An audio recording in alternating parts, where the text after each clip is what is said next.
أعوذ بالله من الشيطان الرجيم. بسم الله الرحمن الرحيم. الحمد لله الذي أنزل على عبده الكتاب ولم يجعل له عوجا قيما لينذر بأسا شديدا من لدنه ويبشر المؤمنين الذين يعملون الصالحات أن لهم أجرا حسنا ماكثين فيه أبدا وينذر الذين قالوا اتخذ الله ولدا ما لهم به من علم ولا لآبائهم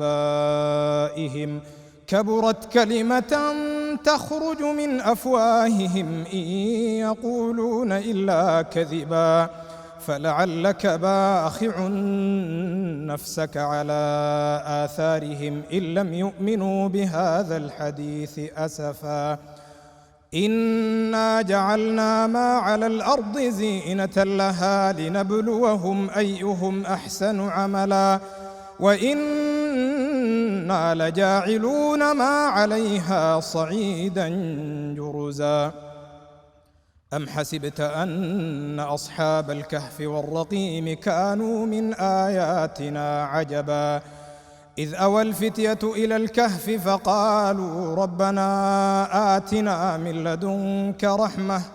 ربنا آتنا من لدنك رحمة وهيئ لنا من أمرنا رشدا فضربنا على آذانهم في الكهف سنين عددا ثم بعثناهم لنعلم أي الحزبين أحصى لما لبثوا أمدا نحن نقص عليك نبأهم بالحق إنهم فتية آمنوا بربهم وزدناهم هدى وربطنا على قلوبهم إذ قاموا فقالوا ربنا رب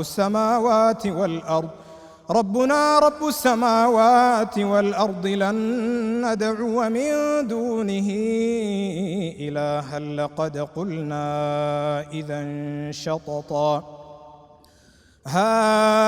هؤلاء قوم اتخذوا من دونه آلهة لولا يأتون عليهم بسلطان بين فمن أظلم ممن افترى على الله كذبا وإذ اعتزلتموهم وما يعبدون إلا الله فأووا إلى الكهف ينشر لكم ربكم من رحمته ويهيئ لكم من أمركم مرفقا وترى الشمس إذا طلعت تزاور عن كهفهم ذات اليمين وإذا غربت تقرضهم ذات الشمال وهم في فجوة منه ذلك من آيات الله من يهد الله فهو المهتد ومن يضلل فلن تجد له وليا مرشدا وتحسبهم أيقاظا وهم رقود ونقلبهم ذات اليمين وذات الشمال وكلبهم باسط ذراعيه بالوصيد لو اطلعت عليهم لوليت منهم فرارا ولملئت منهم رعبا وكذلك بعثناهم ليتساءلوا بينهم قال قائل منهم كم لبثتم قالوا لبثنا يوما أو بعض يوم قالوا ربكم أعلم بما لبثتم فابعثوا أحدكم بورقكم هذه إلى المدينة فلينظر أيها أزكى طعاما فليأتكم برزق منه وليتلطف ولا يشعرن بكم أحدا إنهم إن يظهروا عليكم يرجموكم أو يعيدوكم في ملتهم ولن تفلحوا إذن أبدا. وكذلك أعثرنا عليهم ليعلموا أن وعد الله حق وأن الساعة لا ريب فيها، إذ يتنازعون بينهم أمرهم فقالوا ابنوا عليهم بنيانا ربهم أعلم بهم، قال الذين غلبوا على أمرهم لنتخذن عليهم مسجدا.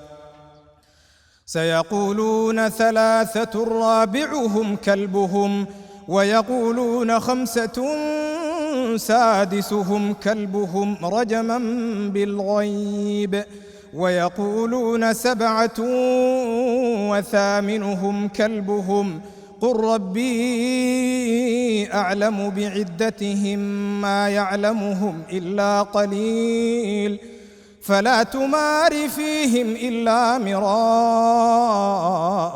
ظاهرا ولا تستفت فيهم منهم أحدا ولا تقولن لشيء إني فاعل ذلك غدا إلا أن يشاء الله واذكر ربك إذا نسيت وقل عسى أن يهديني ربي لأقرب من هذا رشدا. ولبثوا في كهفهم 300 سنين وازدادوا 9 قل الله أعلم بما لبثوا له غيب السماوات والأرض أبصر به وأسمع ما لهم من دونه من ولي ولا يشرك في حكمه أحدا. واتل ما أوحي إليك من كتاب ربك لا مبدل لكلماته ولن تجد من دونه ملتحدا. واصبر نفسك مع الذين يدعون ربهم بالغداة والعشي يريدون وجهه ولا تعد عيناك عنهم تريد زينة الحياة الدنيا ولا تطع من أغفلنا قلبه عن ذكرنا واتبع هواه وكان أمره فرطا. وقل الحق من ربكم فمن شاء فليؤمن ومن شاء فليكفر إنا أعتدنا للظالمين نارا أحاط بهم سرادقها وإن يستغيثوا يغاثوا بماء كالمهل يشوي الوجوه بئس الشراب وساءت مرتفقا. إن الذين آمنوا وعملوا الصالحات إنا لا نضيع أجر من أحسن عملا. أولئك لهم جنات عدن تجري من تحتهم الأنهار يحلون فيها من أساور من ذهب ويلبسون ثيابا خضرا من سندس واستبرق متكئين فيها على الأرائك نعم الثواب وحسنت مرتفقا. واضرب لهم مثل الرجلين جعلنا لأحدهما جنتين من أعناب وحففناهما بنخل وجعلنا بينهما زرعا كلتا الجنتين آتت أكلها ولم تظلم منه شيئا وفجرنا خلالهما نهرا وكان له ثمر فقال لصاحبه وهو يحاوره أنا أكثر منك مالا وأعز نفرا ودخل جنته وهو ظالم لنفسه قال ما أظن أن تبيد هذه أبدا وما أظن الساعة قائمة ولئن رددت إلى ربي لأجدن خيرا منها منقلبا. قال له صاحبه وهو يحاوره: أكفرت بالذي خلقك من تراب ثم من نطفة ثم سواك رجلا لكن هو الله ربي ولا أشرك بربي أحدا. ولولا إذ دخلت جنتك قلت ما شاء الله لا قوة إلا بالله إن ترني أنا أقل منك مالا وولدا فعسى ربي أن يؤتيني خيرا من جنتك ويرسل عليها حسبانا من السماء فتصبح صعيدا زلقا أو يصبح ماؤها غورا فلن تستطيع له طلبا. وأحيط بثمره فأصبح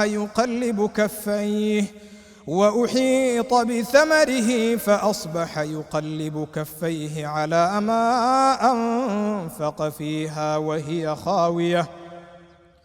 وهي خاوية على عروشها ويقول يا ليتني لم أشرك بربي أحدا. ولم تكن له فئة ينصرونه من دون الله وما كان منتصرا. هنالك الولاية لله الحق هو خير ثوابا وخير عقبا. واضرب لهم مثل الحياة الدنيا كماء إن أنزلناه من السماء فاختلط به نبات الأرض فأصبح هشيما تذروه الرياح وكان الله على كل شيء مقتدرا. المال والبنون زينة الحياة الدنيا والباقيات الصالحات خير عند ربك ثوابا وخير أملا. ويوم نسير الجبال وترى الأرض بارزة وحشرناهم فلم نغادر منهم أحدا. وعرضوا على ربك صفا لقد جئتمونا كما خلقناكم أول مرة بل زعمتم أن لن نجعل لكم موعدا. ووضع الكتاب فترى المجرمين مشفقين مما فيه ويقولون يا ويلتنا ما لهذا الكتاب لا يغادر صغيرة ولا كبيرة إلا أحصاها ووجدوا ما عملوا حاضرا ولا يظلم ربك أحدا. وإذ قلنا للملائكة اسجدوا لآدم فسجدوا إلا إبليس كان من الجن ففسق عن أمر ربه أفتتخذونه وذريته أولياء من دوني وهم لكم عدو بئس للظالمين بدلا. ما أشهدتهم خلق السماوات والأرض ولا خلق أنفسهم وما كنت متخذ المضلين عضدا. ويوم يقول نادوا شركائي الذين زعمتم فدعوهم فلم يستجيبوا لهم وجعلنا بينهم موبقا. ورأى المجرمون النار فظنوا أنهم مواقعوها ولم يجدوا عنها مصرفا. ولقد صرفنا في هذا القرآن للناس من كل مثل وكان الإنسان أكثر شيء جدلا وما منع الناس أن يؤمنوا إذ جاءهم الهدى ويستغفروا ربهم إلا أن تأتيهم سنة الأولين أو يأتيهم العذاب قبلا وما نرسل المرسلين إلا مبشرين ومنذرين ويجادل الذين كفروا بالباطل ليدحضوا به الحق واتخذوا آياتي وما أنذروا هزوا ومن أظلم ممن ذكر بآيات ربه فأعرض عنها ونسي ما قدمت يداه إنا جعلنا على قلوبهم أكنة أن يفقهوه وفي آذانهم وقرا وإن تدعهم إلى الهدى فلن يهتدوا إذن أبدا وربك الغفور ذو الرحمة لو يؤاخذهم بما كسبوا لعجل لهم العذاب بل لهم موعد لن يجدوا من دونه موئلا وتلك القرى أهلكناهم لما ظلموا وجعلنا لمهلكهم موعدا وإذ قال موسى لفتاه لا أبرح حتى أبلغ مجمع البحرين أو أمضي حقبا فلما بلغا مجمع بينهما نسيا حوتهما فاتخذ سبيله في البحر سربا فلما جاوزا قال لفتاه آتنا غداءنا لقد لقينا من سفرنا هذا نصبا قال أرأيت إذ أوينا إلى الصخرة فإني نسيت الحوت وما أنسانيه إلا الشيطان أن أذكره واتخذ سبيله في البحر عجبا قال ذلك ما كنا نبغي فارتدا على آثارهما قصصا فوجدا عبدا من عبادنا آتيناه رحمة من عندنا وعلمناه من لدنا علما قال له موسى هل أتبعك على أن تعلمني مما علمت رشدا قال إنك لن تستطيع معي صبرا وكيف تصبر على ما لم تحط به خبرا قال ستجدني إن شاء الله صابرا ولا أعصي لك أمرا قال فإن اتبعتني فلا تسألني عن شيء حتى أحدث لك منه ذكرا فانطلقا حتى إذا ركبا في السفينة خرقها قال أخرقتها لتغرق أهلها لقد جئت شيئا إمرا